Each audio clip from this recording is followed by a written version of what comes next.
and welcome everyone. Shalom, sean todos bienvenidos. Mi nombre es Cristian Barrio Nuevo y soy el presidente de Love Israel aquí en Australasia. Bienvenidos al programa de hoy. El tema que estaremos compartiendo es uno muy debatido entre creyentes de todo el mundo. Se trata de la seguridad eterna, también conocido como una vez salvos, siempre salvos.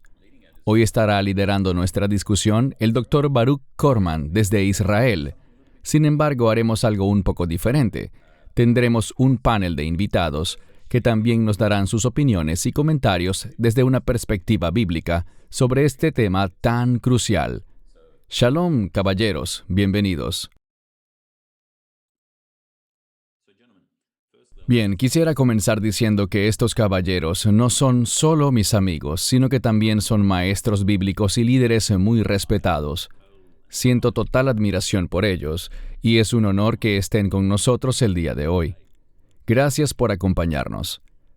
Quisiera pedirles que cada uno se presentara para que los conozcan todos los que están viendo el programa. Eso sería muy bueno. Alex, ¿podríamos empezar contigo? Gracias, Christian. Soy Alex Genovese de Derek Prince Ministries, Australia. Gracias, Alex. Harry, ¿podrías presentarte? Soy Harry Hammond de Celebrate Messiah, Australia. Gracias. Paul. Mi nombre es Paul Cohen, soy judío creyente en Yeshua y lidero una congregación mesiánica llamada Brit Hadashah, que significa el nuevo pacto. Gracias, Paul. Bienvenido. Por último, pero no menos importante, Baruch. Baruch Korman aquí en Ashdod, Israel. Formo parte de loveisrael.org y también del programa Pedut Lamo en Israel. Gracias. Sean todos bienvenidos y gracias por su tiempo. Mencioné en la introducción que el tema de discusión de hoy es uno muy debatido entre los creyentes de todo el mundo.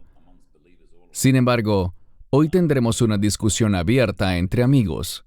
Veremos algunos pasajes de la Escritura, especialmente unos pasajes que otras personas me han señalado y sobre los que ellos desean escuchar los comentarios de ustedes desde una perspectiva bíblica.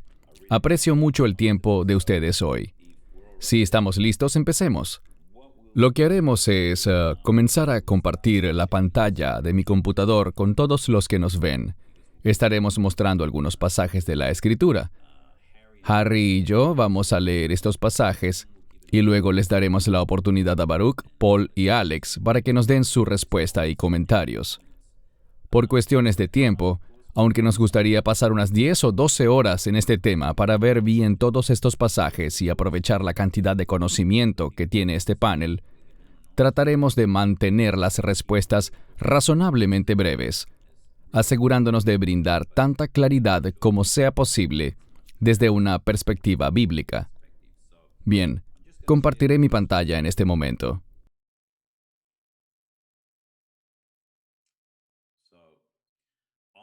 Bien.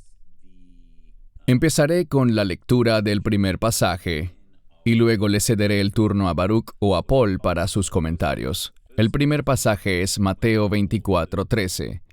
Pero aquel que persevere hasta el fin será salvo. Adelante, Paul o Baruch, para sus comentarios y opiniones. Bueno, empezaré yo porque creo que este es más sencillo que el siguiente.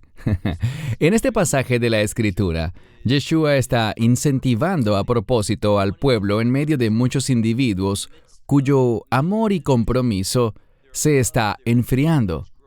Y el problema que hay aquí, para muchas personas, es que dice el que persevere hasta el final. Espero que la gente no crea que nuestra salvación se basa en nuestro desempeño. Si vemos este versículo como algo que tiene que ver con la salvación, porque sabemos que dice, al final será salvo, quisiera que pusiéramos atención en esa última palabra, salvo. Si vemos cómo es empleada a lo largo de las Escrituras, puede significar sanado de una enfermedad, restaurado a una posición, y realmente es una palabra que implica victoria. Cuando veo eso, lo considero como una motivación, porque nuestro Señor nos está diciendo, perseveren hasta el final, perseveren porque la victoria les espera, porque el Mesías volverá y traerá la victoria. Y la victoria en este sentido es el establecimiento del reino de Dios, Esto no está diciendo que, a menos que se desempeñen bien hasta el mismísimo final, no estarán en el reino de Dios. Es un pasaje que dice, al final, la victoria llegará, el reino de Dios se establecerá. Gracias, Baruch. Harry, ¿podrías por favor leer el segundo pasaje de la Escritura?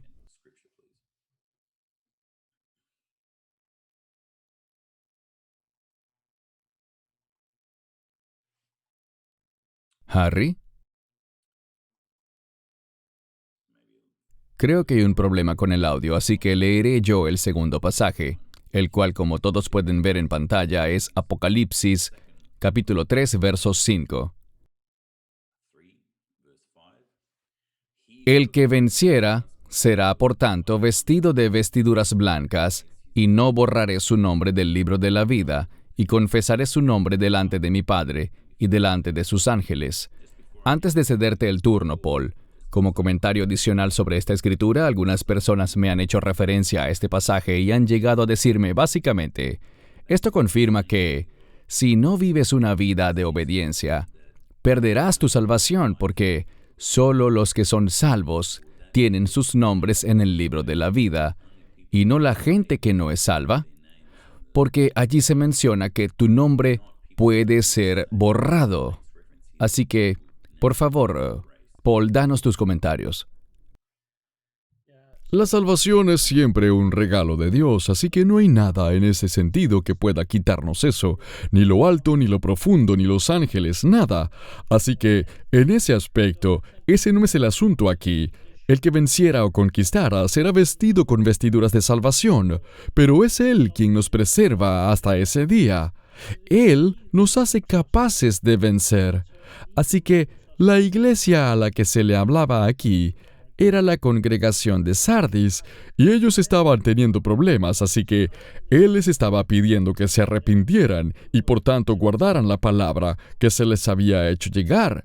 Y como se les estaba pidiendo que la guardaran, si se arrepentían y por tanto eran creyentes, ellos no serían borrados. Eso es lo que estaba diciendo aquí. Bien, gracias. Gracias, Christian. Yo leeré el pasaje 3:16. Por error había silenciado mi micrófono. Entonces, por cuanto eres tibio y no frío ni caliente, te vomitaré de mi boca.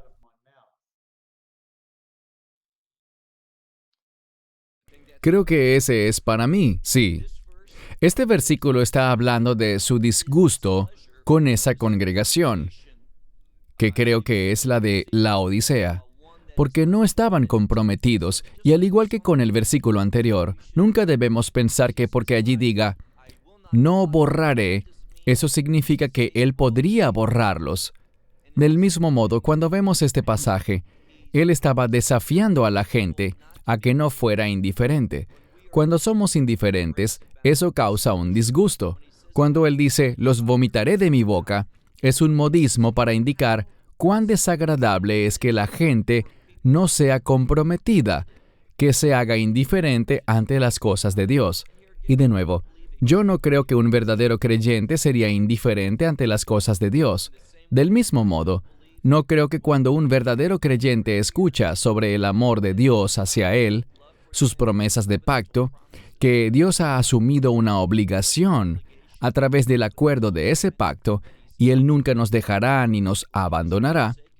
Cuando escucho eso, y sé que tengo seguridad eterna, eso no me motiva a salir a pecar. Yo no creo que esté en el corazón de un creyente pensar que, cuando Dios reafirma su salvación, reafirma esa promesa como inalterable y que realmente tenemos vida eterna. Yo no creo que eso genere un deseo que diga, ¡qué bueno! Ahora puedo ir a pecar, porque la única razón por la que llegué a la fe es para apartarme del pecado. Así que una promesa como la de tener seguridad eterna no me motivaría a mí, y creo que a ningún creyente, a decir, ¡qué bueno! Ahora puedo aprovecharme de la gracia de Dios y pecar y hacer las cosas que le desagradan a Él. Esa no es la naturaleza de un verdadero creyente. Sí, Baruch, lo que a mí realmente me gustó sobre eso, si vemos de nuevo el pasaje 3:5, esa primera parte, el que venciera, sobre esa parte de allí, ¿sería correcto decir que esas son personas que no están venciendo? Sí, esas serían personas que no han vencido, que no experimentan esas cosas. Gracias. Harry, ¿puedes leer ahora este pasaje de la Escritura, por favor? Ok. ¿No saben que los que corren una carrera, todos corren, pero uno solo recibe el premio? Que solo gane uno no significa que los otros no ganen un premio. Ese es mi comentario. Corran de tal manera que puedan obtenerlo, y todo aquel que compita por el premio es moderado en todas las cosas. Ahora bien, ellos obtienen una corona corruptible, pero nosotros una corona incorruptible. Por tanto, de esa manera corro, no con incertidumbre. De esta manera yo lucho, no como quien golpea el aire, pero yo disciplino mi cuerpo y hago que se someta, no sea que habiendo predicado a otros, yo mismo quede descalificado. Gracias. Paul. Sí, Pablo no dijo en ninguna parte de este pasaje que él estuviese refiriéndose a perder la salvación. Él estaba motivando a los creyentes a que corrieran con él para que juntos pudieran obtener esa guirnalda o corona incorruptible. Allí él no dijo nada sobre perder la salvación. En la última frase, él dijo, habiendo predicado a otros, yo mismo quedé descalificado.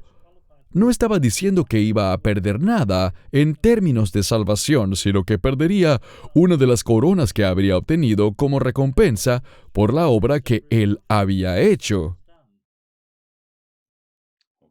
Bien, gracias. Paul, ¿podríamos regresar a lo que acabas de decir? Porque si lees esto en frío, pero uno solo recibe el premio. Yo pensé en eso cuando estaba repasando esto hace un rato. Y eso no significa... Recuerden que estamos hablándoles a muchas personas que verían esto como que, en cierto modo, solo uno recibe el premio porque solo uno gana. Pero para ser justos, todos los que en verdad los sigan a Él, todos ellos ganan. Seguro, pero la comparación que él hizo era con alguien que había corrido un maratón, y hay varias personas en esa carrera, pero solo una gana el premio. Sin embargo, ese no es el caso de nosotros. Todos nosotros ganaremos esta carrera, no por lo que hayamos hecho, sino por lo que hizo el Mesías Yeshua. No obstante, por nuestro esfuerzo, por nuestras obras, recibiremos una corona incorruptible. Algunos de nosotros recibirán una corona por predicar el Evangelio o por ser un anciano fiel. Se mencionan 5 tipos de coronas o guirnaldas en las Escrituras, y esta es una de ellas. Pero hay que separar esto, pues él estaba hablando de una carrera física para hacer una comparación. Una sola persona gana en esa carrera, pero aquí nosotros corremos. Y él dice, por tanto, yo golpeo mi cuerpo, yo corro la carrera, pero yo disciplino mi cuerpo, para que la gente lo tome a él de ejemplo. Quisiera añadir algo brevemente. El premio del que él estaba hablando también estaba usándose en ese pasaje.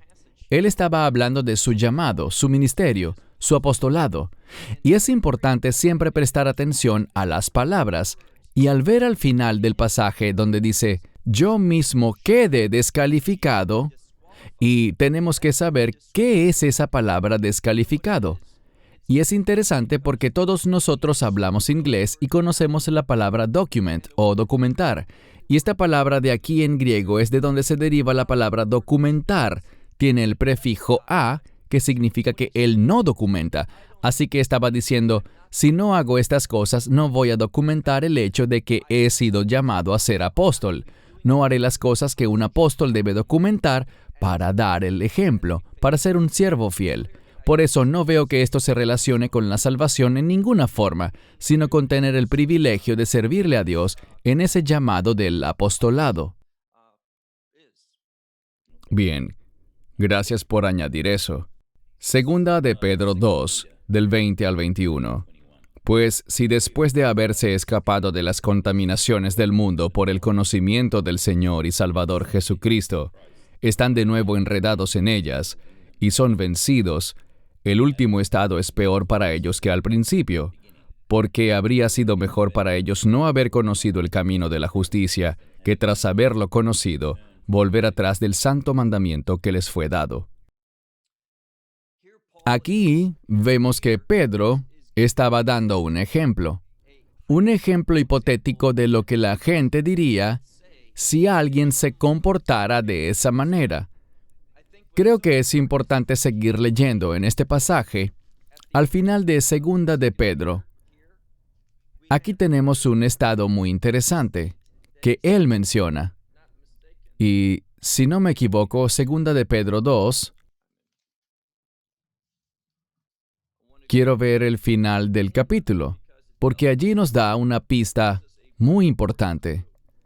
Así que si buscamos el capítulo 2 de 2 de Pedro, al final, el pasaje estaba hasta el versículo 21, pero si seguimos leyendo dice, «Pero esto les ha pasado a ellos conforme a un proverbio acertado. El perro se vuelve a su propio vómito, y la puerca lavada a revolcarse en el cieno». ¿Y saben por qué un perro vuelve a su propio vómito? Porque es un perro. ¿Y saben por qué una puerca tras ser lavada vuelve a revolcarse en el cieno? Porque es una puerca.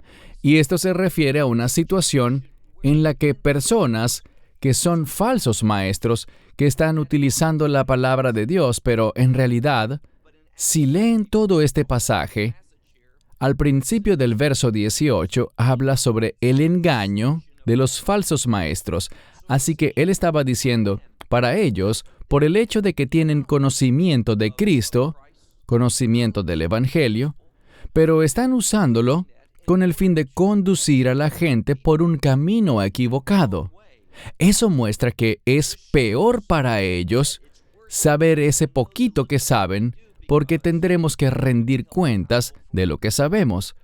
Pero de nuevo, esto no está refiriéndose a la salvación, sino que se refiere a aquellos que están haciendo un mal uso de la palabra de Dios para fines malvados. Pero yo no considero que ellos hayan sido alguna vez verdaderos creyentes.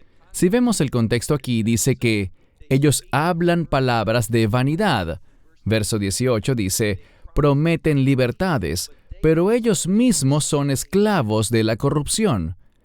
Esos individuos que enseñan mal la palabra de Dios para sus propios fines, tienen un propósito que es contrario a las cosas de Dios. Y él simplemente estaba diciendo aquí que habría sido mejor que ellos nunca hubieran sabido esas cosas, porque así no las habrían mal utilizado en el modo en el que lo hicieron. Tengo una pregunta al respecto, Baruch. Y esa es una muy buena observación. Luego tendremos una discusión más abierta después de leer todos estos pasajes. Pero es importante eso que acabas de mencionar. Creo que cuando vemos a los falsos maestros, y claro que no vamos a nombrar a ninguno, pero estoy consciente de que ha habido 1 o 2 personas aquí que estaban muy dedicados al Señor, y su obra ellos eran legítimamente salvos y luego dieron un giro de 180 grados. Y esto tal vez aplique a ese caso porque están ministrando, pero son gente engañosa. Hablo desde una perspectiva práctica y sé que algunos que nos ven se harán esa pregunta. ¿Qué pasa con esas personas que legítimamente, porque entiendo que algunos de ellos nunca fueron salvos realmente, eso lo entiendo, pero ¿qué pasa con los que eran legítimamente salvos, le dieron su corazón a Cristo, trabajaron en su ministerio? Algo pasó en sus vidas y ahora se han vuelto a la dirección opuesta, completamente. ¿Qué pasará con ellos? Mi esperanza es que, si, como dices, ellos eran verdaderos creyentes y algo pasó que hizo que empezaran a comportarse de manera contraria a su fe, mi esperanza es que el cuerpo de creyentes los entregue a Satanás para la destrucción de su carne, pero que al final sean llevados al arrepentimiento, no porque ese acto de arrepentimiento al final los salve, sino, para mí es simplemente incompatible con las Escrituras que alguien que sea un verdadero creyente dé un giro de 180 grados y se convierta en un enemigo de la fe, en un enemigo de la cruz. Muchas veces, es decir, creo que podemos nombrar a algunos que son muy populares en la televisión. Ellos hablan, Ellos han vivido de eso, sacan muy buenas ganancias, sacan provecho económico de las Escrituras. De hecho, hace poco nos topamos con un amigo nuestro que yo diría que era un creyente muy firme. Nos enteramos de que ahora vive de manera impía y niega haber creído eso alguna vez. No sé dónde está, no soy su juez, pero sé que cuando alguien llega a la fe, recibe la vida eterna. Y si esa vida eterna puede perderse o alterarse, entonces nunca nos dio esa vida eterna. Y no sé, creo que otra de las áreas que origina la confusión es que, ¿qué tanto pecado? Busco en las Escrituras y veo que la palabra de Dios habla de seguridad, de saber, y todos luchamos con el pecado. Así que, ¿qué tanto pecado se considera demasiado y hace que perdamos la salvación? ¿Qué tanto tiempo puede pasar a alguien en una posición difícil, quizás en un estado de descontrol? ¿Por cuánto tiempo? ¿Un mes? ¿2 meses? Hay mucha incertidumbre y confusión, y no veo incertidumbre ni confusión en las promesas de Dios. Bien, gracias por tu respuesta. Es una observación interesante. Permíteme un segundo, Cristian. Es una observación interesante porque muchas veces, al ver personajes significativos de la fe, solemos decir que ciertamente están caminando en la verdad. Pero si pensamos en personas como el rey David, él es un gran ejemplo de un hombre de fe, pero era un hombre violento, que codició la esposa de otro. Hubo un tiempo en el que averiguó quién era ella, luego se acostó con ella, trató de ocultarlo y mató a su esposo al final. ¿Él seguía siendo salvo? Y la respuesta es sí, porque su salvación no se basaba en lo que él hubiera hecho, sino en la obra del Señor. ¿Y él se arrepintió? Gracias a Dios así fue, pero su arrepentimiento solo lo trae de vuelta. Y ese alejarse del pecado para acercarse al Señor lo que es útil allí. Pero eso no lo salva, es solo una consecuencia de su fe. Cierto, bueno. Cristian, quisiera agregar algo. Sí, claro. La palabra perder es un poco extraño usarla aquí. Yo no creo que puedas perderla, pero puedes alejarte, como en el ejemplo que dio Baruch de su amigo. Y todos sabemos de personas que se han alejado de la fe. La pregunta entonces es, en el ejemplo de Baruch, ¿era él realmente un creyente en el momento en el que confesó que el Señor era su Señor y Salvador? Eso es difícil de comprobar si fue así o no, pero yo creo que... Yo no creo que puedas perderla, pero sí creo que muchas personas ciertamente se alejan. Sí, de acuerdo contigo en eso, y hablaremos de eso después. Es una buena observación. Harry, bien, vamos a ver el siguiente pasaje. Este pasaje es de 1 Timoteo 4, verso 1. Ahora bien, el Espíritu dice claramente que en los últimos días algunos se alejarán de la fe, prestando atención a espíritus engañosos y doctrinas de demonios. Al leer este pasaje específico de la Escritura, vemos que algunos se alejarán de la fe y serán engañados. Ahora bien, su salvación sigue estando asegurada por la obra del Mesías. Algunos de ellos no serán creyentes, y hay una afirmación similar en 1 de Juan, capítulo 2, verso 19, que dice, «Ellos se separaron de nosotros, pero no eran de nosotros. Como se salieron de la comunidad de creyentes, de la autoridad de los apóstoles, tal vez no pertenecían allí». Y lo mismo pasa aquí. Tal vez algunos de ellos serán creyentes y simplemente serán engañados y tristemente se apartarán. Pero siguen siendo salvos en base a lo que el Señor ha hecho. Su salvación nunca se basa en lo que hagan. Incluso si se alejan de la fe, su salvación está asegurada, pero sus recompensas se perderán. ¿Puedo hacer una pregunta, Paul, sobre eso? Y de nuevo, estoy mirando también varias notas y preguntas de personas que me pidieron plantearlas. Si vemos a un creyente que, insisto, ama al Señor, pero cuando leemos esta escritura, que se alejarán de la fe. Algunos se volverán y dirán, bueno, si ese es el caso, si yo me alejo de la fe, sé que igual seré salvo, así que viviré en el mundo como yo quiera. ¿Qué responderías a eso? Perdón, antes de que respondas, sé sobre las recompensas que nos esperan en el cielo, y algunos dirán, créanlo o no, yo estaría feliz con solo entrar al cielo. Así que, ¿qué me detiene de vivir en el mundo sabiendo que yo soy salvo, siempre que pueda entrar al cielo? ¿Cuál sería tu respuesta a ello? Si eligen vivir en el mundo, habría que preguntarse si alguna vez fueron salvos realmente, porque si eligen vivir en el mundo, puede que no sean salvos. Ese es un problema real, y creo que percibo que solo quieren ser salvos. Si solo quieres ir al cielo porque Dios vive allí y todo es maravilloso, ¿eres salvo realmente? Porque si eres salvo, querrás caminar el camino del Señor, y hay una respuesta que emerge dentro de nosotros. Hay un arrepentimiento santo, más que un arrepentimiento terrenal en nosotros, y ese arrepentimiento santo conduce al gozo que encontramos en Él. Y al llegar a ese punto, ya no quieres andar en los caminos del mundo, sino que quieres andar en el camino del Señor.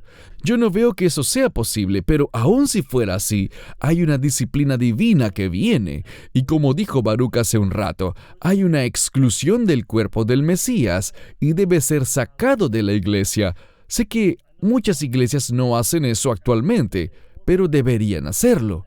Y esto significa que hay un castigo terrenal, pero también viene un castigo eterno, y es esa pérdida de las recompensas, si eran salvos, si nunca lo fueron, y solo querían ir al cielo porque todo está bien allá y allá no hay problemas.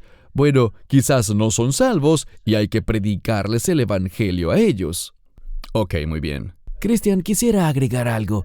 Cuando veo ese versículo, creo que algo importante para mí es entender, sobre todo en el entorno en el que nos hallamos hoy, que a veces algunas personas se alejarán.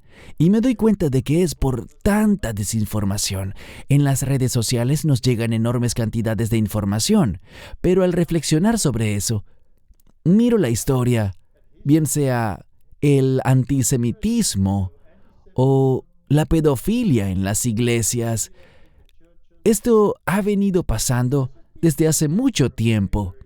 Y creo que las personas miran los tiempos actuales porque ahora están mucho más informados. No necesariamente mejor informados, pero están informados y suelen decir, miren, estos son los tiempos finales por todo lo que está pasando. Mi pregunta para Paul y también para Baruch es que si miro la historia, ¿han pasado cosas tan malas como las que vemos ahora? Se pondrá peor, desafortunadamente. No creo que vaya a mejorar. Cuando vemos Apocalipsis en forma progresiva, el cual creo que se trata de un libro escrito cronológicamente, vemos que las cosas se pondrán mucho peor. La mayoría de los profetas del Antiguo Testamento profetizaron sobre el día del Señor y el período de tribulación, y las cosas no van a mejorar. Sí, y además de eso, bueno, estoy de acuerdo con Harry hasta cierto punto. Creo que algunas cosas, aun cuando siempre ha existido el pecado y siempre ha habido cosas como estas en el mundo, en cierto sentido, creo que, y dejando de lado los medios, las cosas sí están empeorando. Es decir, la moral y los valores familiares. Al recordar cómo era la televisión hace 30 años, la mayoría de las malas palabras las quitaban en edición, no estaban permitidas. Ahora todo es posible y pueden hacer lo que quieran. En ciertas áreas concuerdo contigo en que el pecado siempre ha estado, pero en otras hay una decadencia que va de mal en peor. Sí, en general, estoy de acuerdo. Lo que digo es que si recuerdas lo que fue la Inquisición española, o si recuerdas la época de Hitler y lo que pasó allí, mira cómo la iglesia estaba calmada. La gente simplemente aceptó todo eso. Ahora, desafortunadamente tienes toda la razón. Hoy está pasando lo mismo. Correcto, bien, gracias. Pasemos al siguiente pasaje de Colosenses. Y Alex, ¿puedes verlo? Sí, muy bien. Ok, y ustedes que una vez estuvieron apartados y fueron enemigos en su mente por malas obras, ahora Él los ha reconciliado en su cuerpo de carne por medio de la muerte, para presentarlos santos, sin mancha e irreprensibles delante de Él, si en verdad permanecen en la fe, fundados y firmes, y sin ser removidos de la esperanza del Evangelio que han oído, el cual ha sido predicado a toda criatura bajo el cielo, del cual yo, Pablo, llegué a ser ministro. Muchas gracias. Baruch, ¿ese me toca a mí? Sí, por favor. Algo que quisiera agregar aquí, es decir, qué maravilloso pasaje, pero la pregunta es, justo después de la frase delante de Él, vemos que la siguiente palabra es el sí condicional. En el idioma griego, esta es la palabra ei, y aunque muchas veces la traducen como un sí condicional, yo argumentaría que una traducción más precisa sería ya que. No veo a Pablo como a una persona que anduviera sembrando la duda, sino que prefería afirmar las cosas. Si entendemos que la palabra ei puede significar sí condicional o ya que, vean cómo se leería. Ya que en verdad permanecen en la fe, fundados y firmes y sin ser removidos de la esperanza del Evangelio que han oído. Veo muchas veces que las traducciones vienen con cierta parcialización y una preferencia a introducir la duda en el texto. Y yo argumentaría que esa palabra ei, aunque a veces pueda traducirse como un sí condicional, hay muchos casos en el que, por el contexto y por lo que Pablo estaba diciendo, si ven el contexto, ustedes que una vez estuvieron apartados, que una vez fueron enemigos, pero luego hubo un cambio. Así que no veo motivo para poner allí un sí condicional, como si eso estuviese en duda, sino que más bien él estaba afirmando lo que era un verdadero creyente, alguien que está realmente reconciliado con el Dios viviente por la sangre del Mesías, en quien el Espíritu Santo va a obrar. Soy una persona que pone mucho énfasis en la fidelidad del Espíritu Santo, quien produce justicia en el creyente. Es cierto que a veces entristecemos al Espíritu Santo. A veces hacemos cosas horribles, aun cuando somos creyentes, pero el Espíritu Santo nos infunde esa sensación del desagrado de Dios, como Paul lo había mencionado, y eso nos hace querer regresar porque ese gozo se ha esfumado. Así que yo sugeriría que la palabra en torno a la cual gira este pasaje es esa pequeña palabra de 2 letras en español, sí, que creo que se entendería mejor gramaticalmente como ya que ustedes en verdad permanecen en la fe. Sí, cierto. Excelente. Gracias. Pasemos al siguiente pasaje. Harry, ¿quisieras leernos el pasaje? Tengan cuidado, hermanos, que no haya en ninguno de ustedes un corazón malo de incredulidad que se aparte del Dios vivo, sino que más bien exhórtense unos a otros cada día mientras aún hay hoy, para que ninguno de ustedes se endurezca por el engaño del pecado, porque hemos llegado a ser participantes de Cristo, si retenemos el principio de nuestra confianza firmemente hasta el fin. Entre tanto se dice, hoy, si escuchan su voz, no endurezcan su corazón como en la rebelión. Gracias, Harry. Antes de cederte el turno, Paul, me gustaría mirar la primera parte del pasaje. Tengan cuidado, hermanos. Y corríjanme si me equivoco, aunque no me avergüenza decir que me equivoco muchas veces, pero cuando dice, tengan cuidado, hermanos, que no haya en ninguno de ustedes un corazón malo de incredulidad, ¿le estaba hablando a los creyentes? ¿No es así, Paul? Absolutamente. El libro de Hebreos fue escrito para judíos creyentes. No hay duda al respecto. El problema que él estaba teniendo con ellos es uno de los 5 pasajes de advertencia del libro de Hebreos. Son 5 y él repetía a menudo, esta es una advertencia, porque la nación en su conjunto no estaba obedeciendo al Señor. Estaban igual que en el tiempo de la rebelión, cuando se rebelaban contra Dios, estando con Moisés, y lo hicieron varias veces. Él les estaba dando un ejemplo práctico diciendo, por tanto, no sean así, regresen. suavicen su corazón.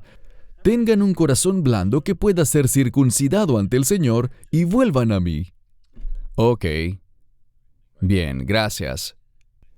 Perdón, Cristian, ¿pudieses agregar el versículo 19 allí? No en la pantalla, pero... Está bien. Ese verso dice, vemos que ellos no pudieron entrar debido a su incredulidad. Eso respalda lo que dijo Paul. Si sigues leyendo, el verso 16 habla específicamente de la rebelión de los que salieron de Egipto con Moisés. Luego en el verso 17 dice que sus cuerpos cayeron en el desierto. Así que claramente tiene un contexto histórico que se remonta al Éxodo. Cierto, muy bien. Tiene sentido. Gracias. Alex, ¿puedes leer este pasaje, por favor? Porque es imposible para los que fueron una vez iluminados y han probado el don celestial, y han llegado a ser partícipes del Espíritu Santo, y han probado la buena palabra de Dios y los poderes del tiempo venidero, si ellos recaen, ser renovados otra vez para arrepentimiento, puesto que crucifican de nuevo para sí mismos al Hijo de Dios y lo exponen a la deshonra. Gracias, Alex. Antes de cederte el turno, Baruch, sobre este pasaje, unas personas pidieron que resaltara la frase, si ellos recaen, ser renovados otra vez para arrepentimiento. ¿Podrías compartir tu opinión sobre cómo es que no podemos concluir de allí que ellos pueden perder la salvación? Bueno, yo no sabía cuáles pasajes me tocarían y esperaba que me tocara este pasaje en particular porque es uno de mis favoritos en la Escritura, porque nos da una certeza. El autor de Hebreos nos está brindando una situación con el fin de enfatizar algo. Si uno asume que este pasaje habla de una situación en la cual uno pueda perder su salvación, si ese fuera el caso, si fuera posible que eso se hiciera realidad, que alguien que ha probado el don celestial, que ha participado del Espíritu Santo, que ha probado la buena palabra de Dios, los poderes del tiempo venidero, estas son cosas muy grandes. Luego, si ellos pueden recaer, lo que el autor está diciendo es esto. Si ese es el caso, si ellos pudieran recaer, entonces sería imposible que ellos fuesen renovados para arrepentimiento, lo cual significa lo siguiente. Esto nos dice que si alguien perdiera su salvación, si eso fuese algo factible y una posibilidad bíblica en la palabra de Dios, entonces tendríamos que usar esta escritura y decir que esa persona que pierde su salvación nunca puede ser salva otra vez. ¿Por qué? Noten lo que el autor dice en la última parte. Puesto que crucifican de nuevo para sí mismos al Hijo de Dios y lo exponen a la deshonra. Lo que está diciendo es esto. Si tienes una situación en la que un creyente llega a la fe, es salvo, luego pierde su fe, bueno, ¿cómo se salvó? Por la cruz. Pero no fue suficiente porque perdió su salvación. Así que Jesús tiene que volver y hacer la misma obra otra vez porque no funcionó la primera vez. Y esto lo expondría a la deshonra porque la cruz no fue suficiente. Fue inadecuada. Este para mí es uno de los pasajes más grandes que le dicen al lector, no puedes perder tu salvación porque si fuera así, eso implicaría que estarías en una situación en la cual nunca podrías llegar al arrepentimiento. Así que, perder tu salvación sería el pecado imperdonable. Y no vemos ninguna referencia sobre eso en las Escrituras, ninguna situación en la cual puedes perder tu salvación, en que te conviertas en apóstata, en que te conviertas en reprobado, en que no puedas volver del pecado. No conozco mucha gente que crea que si puedes perder tu salvación, pasas a un estado en el cual nunca podrás ser salvo otra vez. Esa es la manera en la que veo este pasaje. Cierto. Gracias. Harry, Alex o Paul, ¿algún comentario? Solo un comentario. Le pediré a Baruch que me dé su opinión sobre esto. Cuando leí este pasaje y miré los comentarios, daban un ejemplo. Yo lo apoyo, pero decía que todas esas personas que escucharon el mensaje del Evangelio y tuvieron todos esos beneficios, pero es un ejemplo de la semilla que, en lugar de caer en buena tierra, cayó en terreno rocoso, y como cayó en terreno rocoso, ellos no fueron capaces de continuar con lo que habían escuchado.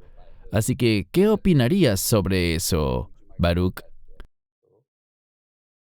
En la parábola del sembrador están esos que aparentemente lo reciben, pero los afanes del mundo, las cosas del mundo inmediatamente lo ahogan y no hay suelo para que crezca.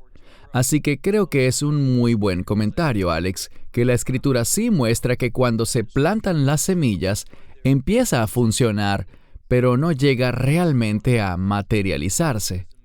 Y vemos eso en la gente que lo acepta con alegría.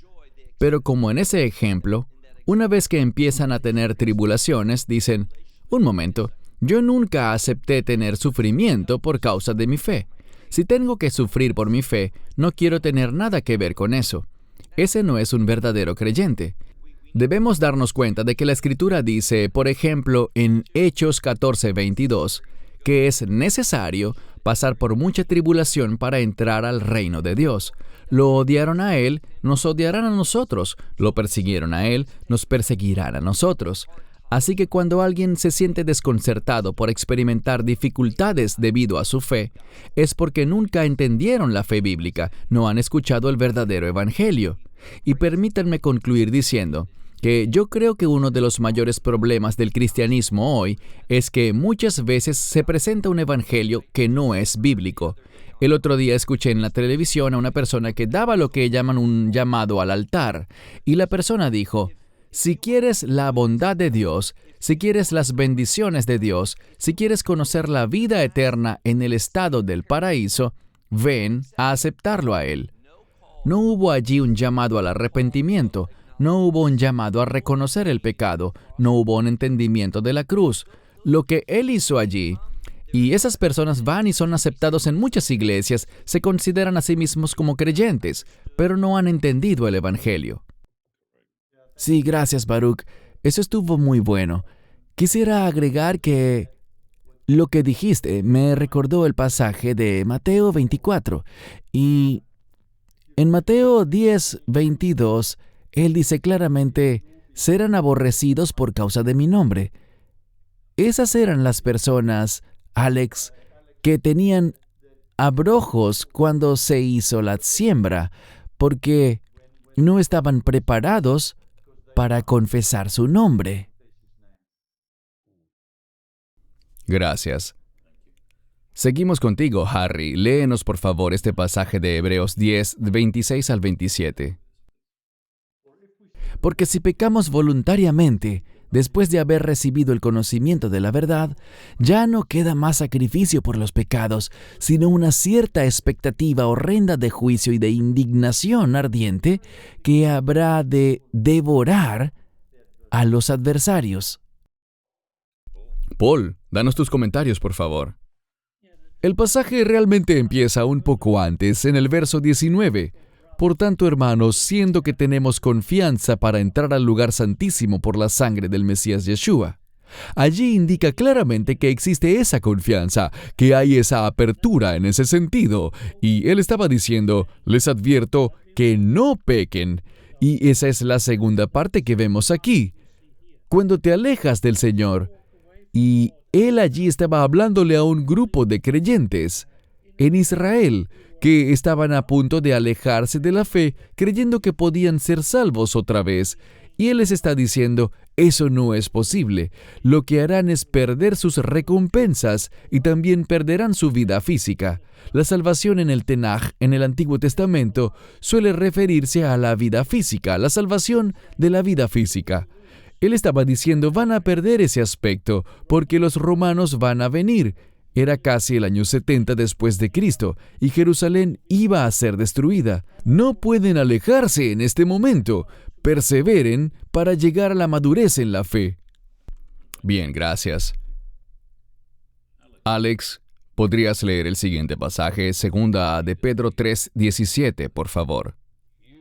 Así que ustedes, amados, ya que saben esto de antemano, tengan cuidado, no sea que caigan de su propia firmeza, siendo desviados por el error de los malvados. Gracias. Baruch, tus comentarios, por favor.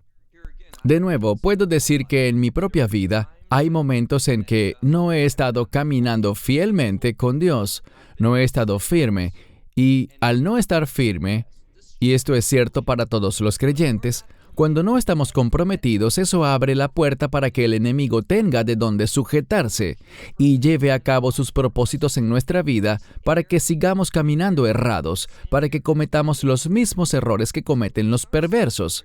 Insisto, si vemos el contexto, aquí se está hablando de un peligro que afrontan todos los creyentes, y es falta de firmeza, la posibilidad de caminar en el engaño, de elegir las cosas equivocadas y no estar comprometidos como deberíamos.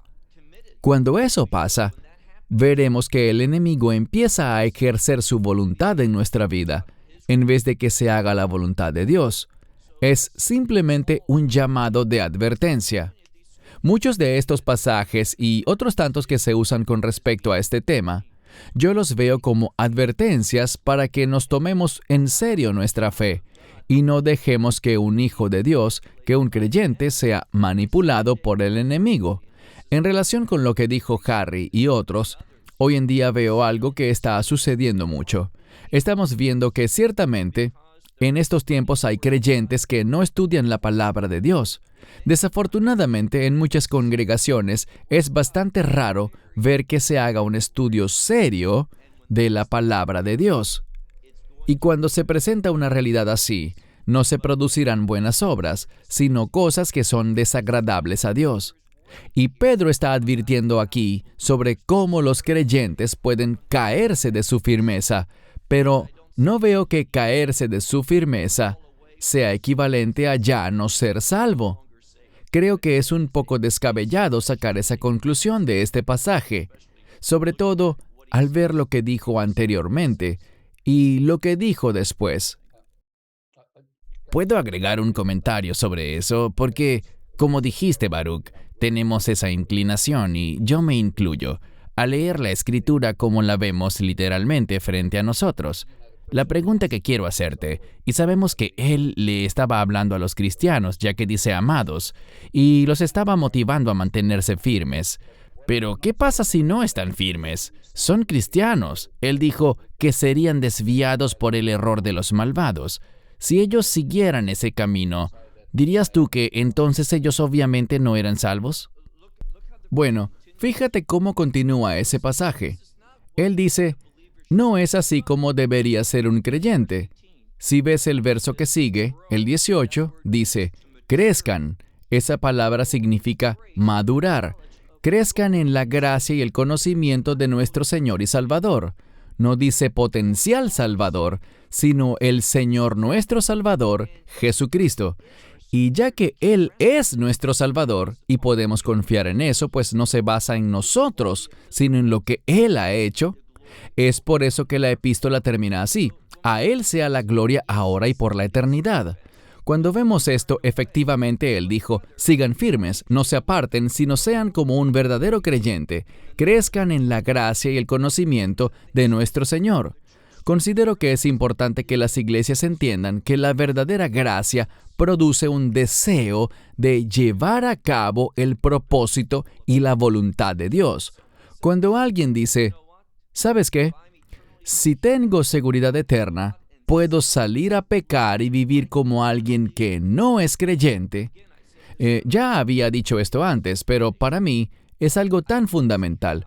No veo cómo es que un verdadero creyente que se ha vuelto hacia Cristo para alejarse del pecado, diga eso. Yo no quiero vivir en pecado. Esa es mi motivación. Así que ahora, al tener esta seguridad, si alguien dice, magnífico, yo no quiero estar firme, yo quiero apartarme y desviarme por el error de los malvados. Quiero esa indignación ardiente. Esto no es lo que diría alguien que haya entendido el amor que ha recibido y el instrumento de ese amor que fue el sufrimiento del Mesías Yeshua. Para mí, esto es una inconsistencia con el corazón nuevo, el corazón regenerado de un creyente. Ok, gracias, Baruch. Pasemos al siguiente pasaje. Harry, ¿podrías leer esta escritura? Permanezcan en mí y yo en ustedes. Así como la rama no puede llevar fruto por sí sola si no permanece en la vid, ustedes tampoco pueden si no permanecen en mí. Yo soy la vid, ustedes son las ramas. El que permanece en mí y yo en él, lleva mucho fruto, porque sin mí nada pueden hacer. Si alguien no permanece en mí, es echado fuera como rama y se seca. Y las recogen y las echan al fuego, y allí son quemadas. Gracias. Es un pasaje hermoso, es un pasaje increíble. Sí. Paul, adelante.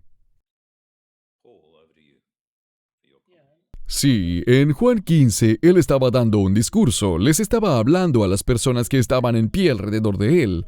No les estaba hablando solamente a los creyentes, también a los no creyentes, y usó la metáfora de la vid, y dijo, para Israel, en el Antiguo Testamento, este es uno de sus símbolos. Mi padre es el labrador y yo soy la vid verdadera, así que ustedes deben estar en mí. Y él motivaba a los que tenía alrededor a que se convirtieran en creyentes.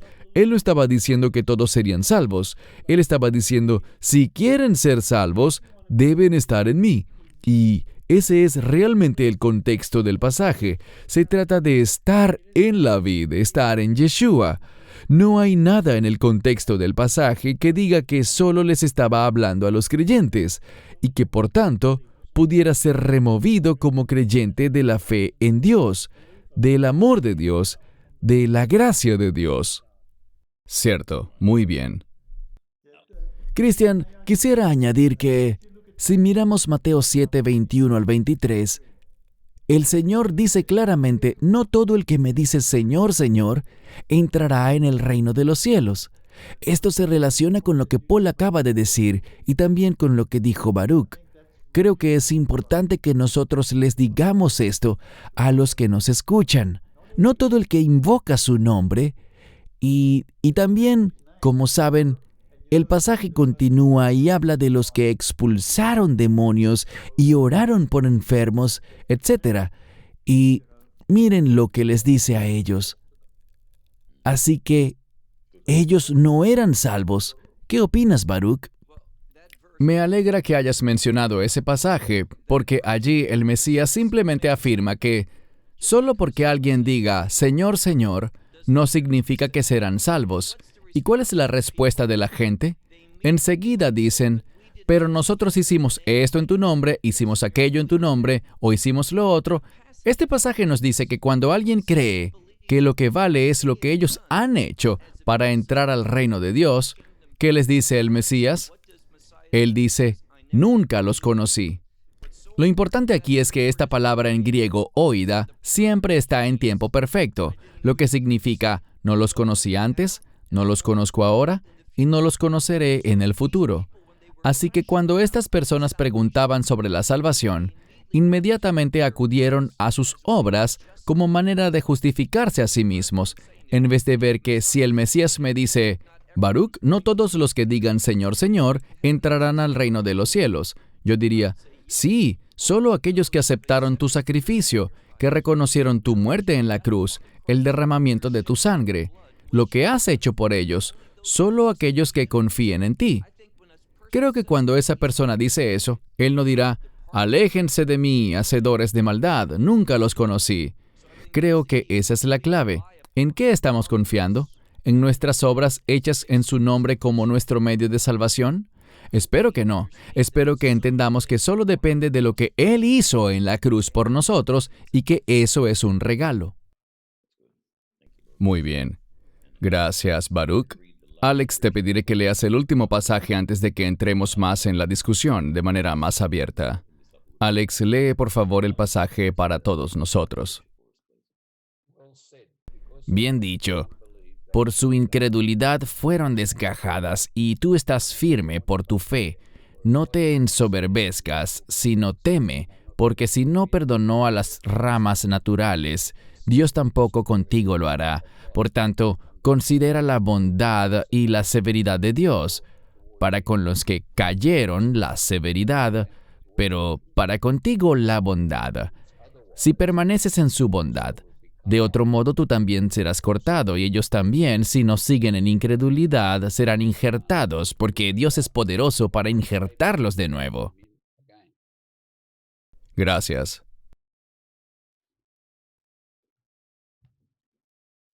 ¿Este también me toca a mí? Sí, adelante, Baruch.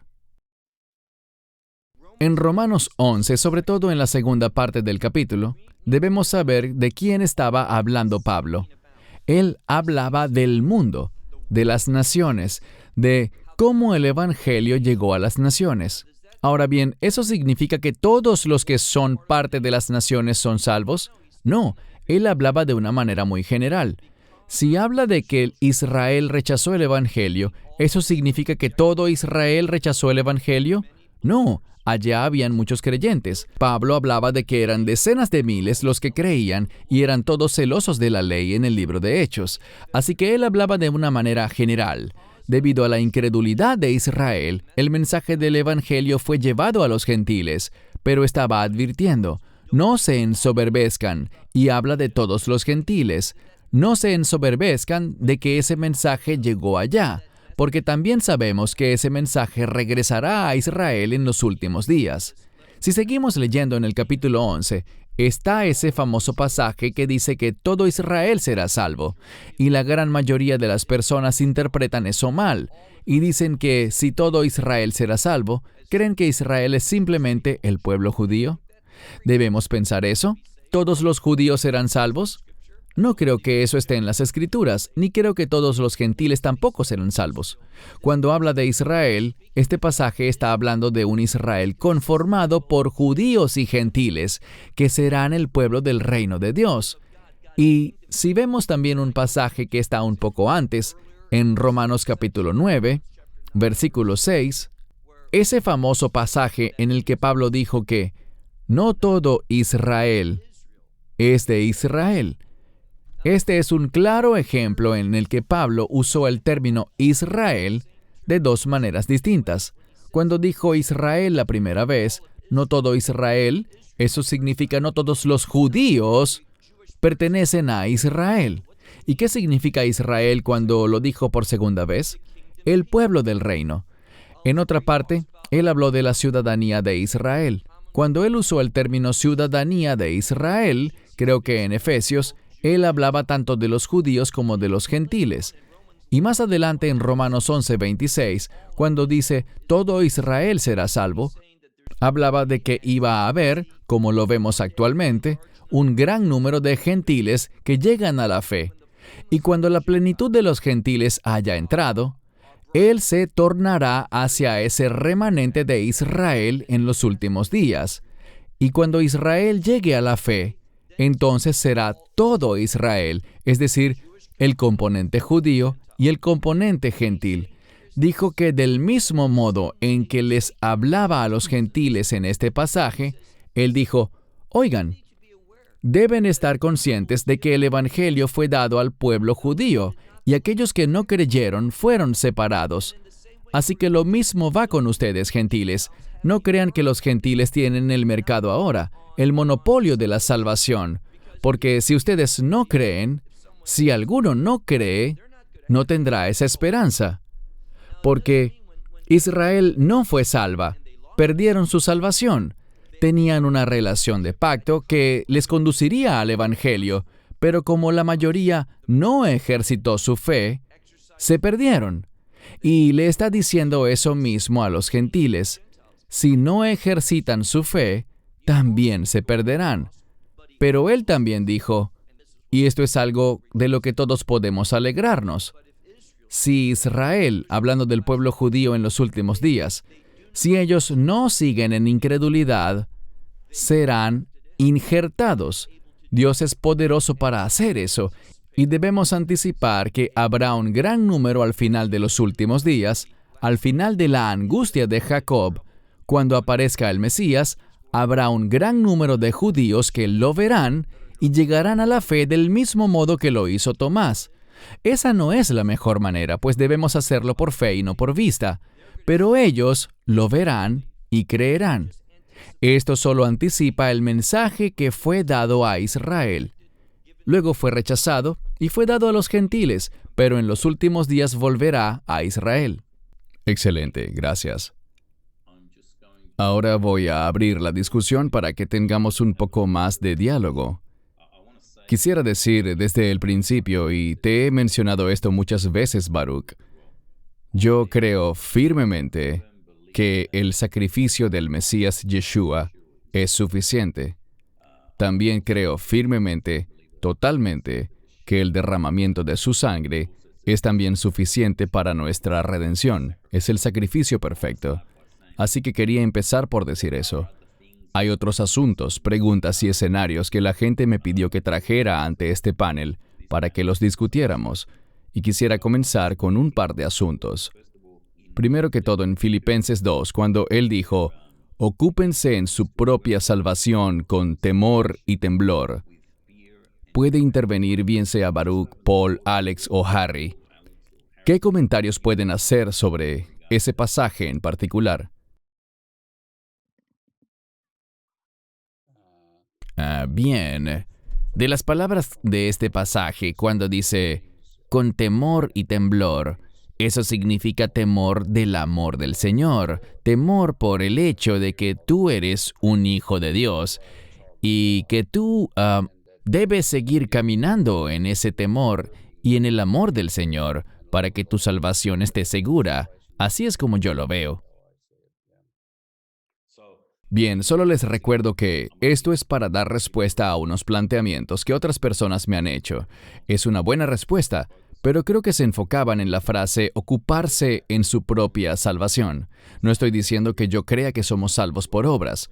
Todos sabemos eso, pero están haciendo referencia específicamente a ocuparse en su propia salvación con temor y temblor.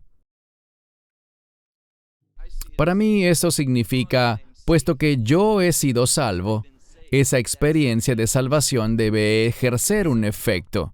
Y cuando me acerco a Dios, como dijo Alex, con temor y temblor, con respeto, con la prioridad que se le da a Dios, esa salvación va a producir, va a ejercer. Ocuparse no significa esforzarse en conseguir nuestra salvación, sino que, habiendo sido salvos, permitir que se manifiesten los resultados de esa experiencia de salvación. Así que no se trata de considerarla como algo que se logra, sino que dice que, puesto que ya hemos sido salvos, debe haber resultados de eso, debe haber manifestaciones de la experiencia de salvación en el creyente. Sí, y habrá una recompensa un día. Amén. Gracias, Baruch. Paul, quisiera plantearte esta pregunta o comentario para que nos des tu opinión. Ahora vamos al Antiguo Testamento.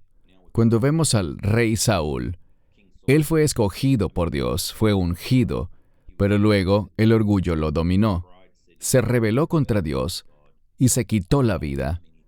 Algunas personas argumentan que él debe haber perdido su salvación, aun cuando había sido escogido por Dios y ungido por Dios. ¿Qué le responderías al que está haciendo esta pregunta? La gente es escogida por Dios y es llamada por Dios, pero eso no significa que respondan al mensaje de salvación.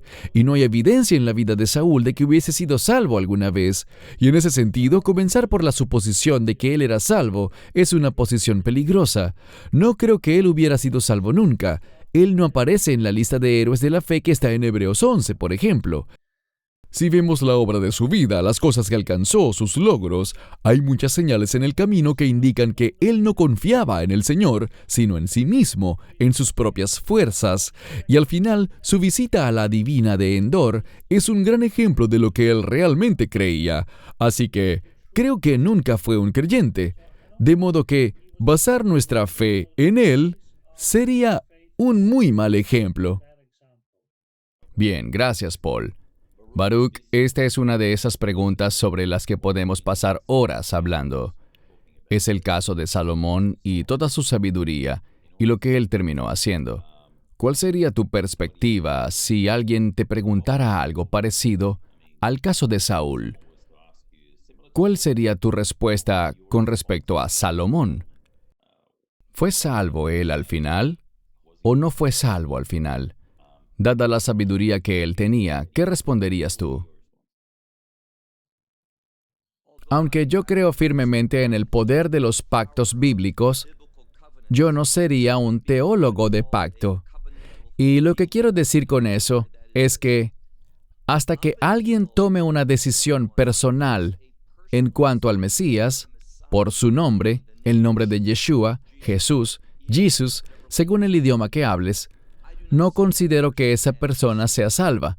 Por eso, cuando vemos las Escrituras, antes de la obra del Mesías, su muerte, sepultura y resurrección y ascensión, lo que sabemos es esto. Cuando alguien moría, sin importar quién fuera, judío o gentil, sin importar si tenía una gran fe o nada de fe, todos iban a un lugar llamado Sheol. Vemos que el mismo Mesías enseñó esto. Sin embargo, en el Sheol habían dos lugares. Uno es el Gehinom, el infierno, o Hades en griego, que es un lugar de castigo. Tenemos el ejemplo, el cual para mí no es una parábola, sino un relato, de aquel hombre rico que fue al Gehinom, a ese lugar de castigo. Él estaba siendo atormentado en llamas y vio a Lázaro a lo lejos. ¿Y dónde estaba Lázaro? En el seno de Abraham. Ese segundo lugar, llamado Hek Abraham en hebreo, era donde iba la gente que tuvo la misma fe que Abraham. ¿Y qué significa eso? Que ellos creían en el pacto abrahámico. El pacto abrahámico hablaba de la simiente, y Pablo nos dijo en Gálatas 3:16 que esa simiente es el Mesías. Así que cuando el Mesías murió, dice la Escritura en Efesios, por ejemplo, que Él descendió a las partes más bajas de la tierra, al Sheol, y habló con los que estaban siendo atormentados en el Gehinom. ¿Por qué estaban allí? Porque no habían tenido fe en el plan de redención de Dios, que Él iba a enviar a un Redentor. Los que estaban en el seno de Abraham estaban allí porque sí creyeron que Dios enviaría a un Redentor, como lo leemos en el libro de Job. Sé que mi Redentor vive. Así que el Mesías fue allá y se proclamó a sí mismo ante ellos. Los teólogos dicen, ¿por qué era necesario que él hiciera eso? La razón es que ellos también debían tomar una decisión personal. Así que, en respuesta a tu pregunta, sí, el rey Shlomo, Salomón, cometió errores graves, vivió a veces una vida inmoral, pero yo creo que él creía en el Redentor de Israel. Él habría estado en el Hek Abraham, el seno de Abraham, y cuando el Mesías se reveló ante ellos en ese tiempo, yo creo que él le debe haber dicho que sí. Los que están en el Gehinom están perdidos por siempre. No hay esperanza para ellos. Los que estaban en el seno de Abraham deben haber respondido. Hoy sabemos por lo que dice la Escritura en Isaías que el Sheol se ha expandido. Ya no existe el Hek Abraham. Cuando alguien muere en la actualidad, si habían aceptado el Evangelio, irán como lo dijo el Mesías, donde yo estoy, ustedes también estarán por siempre. Bien, gracias. Antes de abrir la discusión y escuchar los comentarios finales de todos, hay otros dos ejemplos que me han llegado y que quisiera compartir para que los comenten también. Una vez más, este tema por sí solo puede llevar horas discutirlo. Se nos ha dicho que cuando alguien blasfema en contra del Espíritu Santo, ese es el pecado imperdonable. Tengo un escenario. Alguien que es salvo, incluso con algún ministerio, y pasan cosas en su vida, se apartan del Señor, e incluso terminan blasfemando contra el Espíritu Santo. ¿Qué le responden al que hace esa pregunta? Y puede intervenir cualquiera. El contexto de lo que estás planteando está en Mateo capítulo 12. Fue cuando el Mesías se presentó a sí mismo como el Mesías nacional y dijo que los milagros que él hacía eran por medio del Espíritu Santo. Y debido al rechazo nacional de Yeshua, basándose en la idea de que él hacía los milagros por Belcebú, ese es el contexto de blasfemia contra el Espíritu Santo. Vemos que eso es un pecado nacional, no un pecado individual. Y solo pudo ser en el momento en el que el Mesías se presentó a sí mismo. Así que no es un pecado que pueda ser cometido por nosotros o por otra nación. Podemos hablar cosas horribles del Espíritu Santo, o del Hijo, o del Padre. Eso es muy cierto. Pero ese pecado en particular, en el contexto de Mateo capítulo 12, es un pecado nacional, no es individual, y solo se pudo cometer en ese tiempo cuando Él se presentó a sí mismo. Gracias, Paul. Veo que queda poco tiempo, así que quisiera abrir la discusión antes de darles una información sobre Love Israel y los otros ministerios, más una nota adicional. Y les agradezco a todos por sus comentarios y su participación. Espero que todos los que estén viendo esto hayan sido bendecidos. Siempre motivo a la gente a que se enfoque en la palabra. Si no se basa en la Escritura, yo cuestionaría el mensaje, lo que sea que oigan, lo que sea que les digan, y también a enfocarse en la oración, a pasar tiempo en oración, buscando la guía del Espíritu Santo. Él ciertamente puede revelarnos cosas a todos. Así que les agradezco a todos los presentes. Hay un tema que quisiera tocar como nota adicional. Vemos que aunque en ciertas partes del mundo se están quitando algunas restricciones, tristemente los creyentes no están congregándose.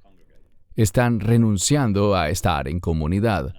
Y creo que es muy importante para los creyentes que sigan compartiendo en comunidad y asistan a la iglesia. Escuchen la palabra. Quisiera darles la palabra a cada uno de ustedes para que nos den su opinión y comentarios y un mensaje que quieran darles a las personas que ven este programa acerca de la importancia de la comunidad en la congregación. Paul, empezaré contigo. Sí, si bien nuestra salvación es individual, ese vivir en fe, en temor y temblor es comunitario y significa que la gente puede hablarle a mi vida. Si vivo de una forma aislada, nadie puede hablarle a mi vida. Necesitamos estar en comunidad para que podamos ser corregidos, aprender y crecer juntos como un cuerpo. Nunca hemos sido tachados de creyentes individualistas, ni deberíamos ser como los padres del desierto y sentarnos en un poste. Somos llamados a ser una comunidad, a ser una familia.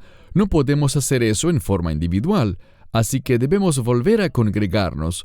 Hubo un tiempo en el que no se podía por el COVID, pero en Australia damos gracias a Dios porque ya casi va a terminar.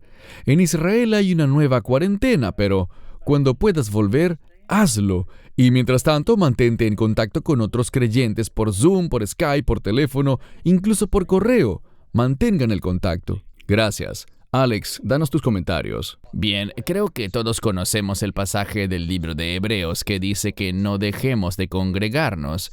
Y supongo que es un gran desafío para nosotros, porque sé que incluso nuestro fundador, Derek Prince, solía decir que si realmente querían madurar en el cristianismo, congréguense los unos con los otros, porque así es como podemos crecer y madurar, con el roce con los demás. Así que creo que el mayor desafío para el cuerpo de Cristo es asegurarnos y motivar a la gente para que volvamos a congregarnos, porque está el peligro de que la gente le tome cariño a este tiempo del COVID y quieran seguir en la comodidad de sus hogares, no tener que salir de la casa y cosas así. El desafío es que no podemos quedarnos en casa. Sal y congrégate, relaciónate con otros creyentes y adoren juntos al Señor, porque allí es donde están las bendiciones. Amén. Gracias, Alex. Harry, ¿algún otro comentario al respecto? Sí, estoy de acuerdo con lo que dijeron Paul y Alex. Es algo lamentable que la gente se esté sintiendo cómoda y se conformen con el uso de la tecnología que el Señor nos ha dado para escucharnos a nosotros y a otros maestros en el momento que sea conveniente para ellos. Pero eso no es lo que dice la Escritura. El pasaje que citó Alex en Hebreos 10, así como el de Hechos 2:42. Vamos, motiven a los creyentes a que no se dejen de congregar. Debemos orar juntos, debemos cantar juntos, y es así como podemos crecer. Amén. Bien dicho, Harry. Baruch, tus comentarios, por favor. De nuevo, concuerdo con todos, tenemos que estar reuniéndonos. Pero quisiera compartir estas estadísticas que son de la Organización Mundial de la Salud. no de algún panfleto de propaganda conservadora. En este momento, hay en el mundo 19.670.000 personas que se ha confirmado que tienen coronavirus. De esos que tienen el virus, que son casi 20 millones de personas, solo 106.000, casi 107.000, están en condición grave o crítica. Revisemos esto. Los que ellos definen graves están recibiendo alguna forma de tratamiento. No significa necesariamente que estén hospitalizados o entubados. No significa que van a morir. Solo un 0.5% está grave. Además, esta misma organización estima que el número real de contagiados es el triple del número que aparece aquí. Es decir, por cada persona que tiene coronavirus que se haya registrado, son realmente 3 personas las que lo tienen. Eso significa que la probabilidad de que tú, por tener coronavirus, llegues a estar en una condición que amerite algún tipo de tratamiento, ir al médico, recibir algún tipo de atención médica, es quizás de 1 por cada 800 personas. Yo no puedo creer que estemos haciendo lo que todo el mundo está haciendo por unos números tan ridículamente bajos. Ahora bien, estamos en el mundo. Hay gente que se muere de eso. Eso lo entiendo. Es bastante trágico que alguien pierda la vida por el coronavirus. Pero se pierden vidas por una gran variedad de razones. Sin embargo, para mí, esto no es más que propaganda. Todos estos cierres, todo lo que se está haciendo, tiene el propósito de, y yo no soy fanático de las conspiraciones, pero esto se está haciendo con el fin de arruinar la economía. Porque cuando la economía está arruinada y hay caos, es más fácil imponer cambios políticos en la gente. Así que esto me inquieta mucho y la iglesia, la congregación de los redimidos, debe reunirse. Debemos estar en pie. Y sí, como dijo Paul, en Israel habrá un nuevo conjunto de restricciones para Hanukkah. ¿Qué hacemos?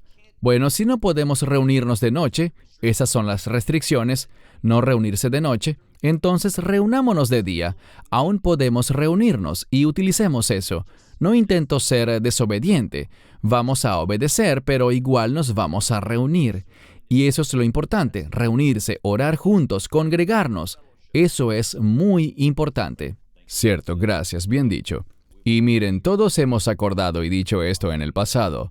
La buena higiene debe hacerse en todo momento, no solo por el coronavirus. Debemos tener sentido común también. Si alguien tiene gripe, pues debe evitar el contacto, quedarse en casa. Pero preferiría que la gente fuera para que oraran por ellos. Pero eso es tema de otra discusión. Quiero agradecerles a todos ustedes por acompañarnos hoy. Daremos información sobre los ministerios aquí presentes al final del programa. Puntos de contacto para obtener información, para reuniones y, sobre todo, aquí en St. Ives, en Australia. Y, por supuesto, también daremos más información sobre loveisrael.org, que es amarasaisrael.org en español, y Derek Prince Ministries. Invito a todas las personas que están viendo este video, especialmente junto a los caballeros de este panel, y les recuerdo, no nos ha dado Dios un espíritu de cobardía, sino de poder, amor y dominio propio. Usemos eso, volvamos a congregarnos, volvamos a compartir en comunidad. Centrémonos en la palabra. Y el siguiente programa esperemos que se trate de un tema que Baruch mencionó, ya saben, la agenda detrás de todo esto, o podría ser acerca del tiempo del rapto. Esos temas son bastante debatidos, y sé que la gente será bendecida con ellos y los disfrutarán. Así que gracias Baruch, Paul, Alex y Harry.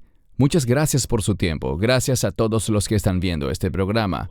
Sean bendecidos. Shalom y gracias a todos. Esperamos que te hayas edificado con el mensaje de hoy y lo compartas con otros. Te invitamos a seguir nuestros estudios cada semana por este canal y por el portal de YouTube de Amarás a Israel. También puedes descargar nuestra aplicación móvil gratuita, Mi Estudio Bíblico.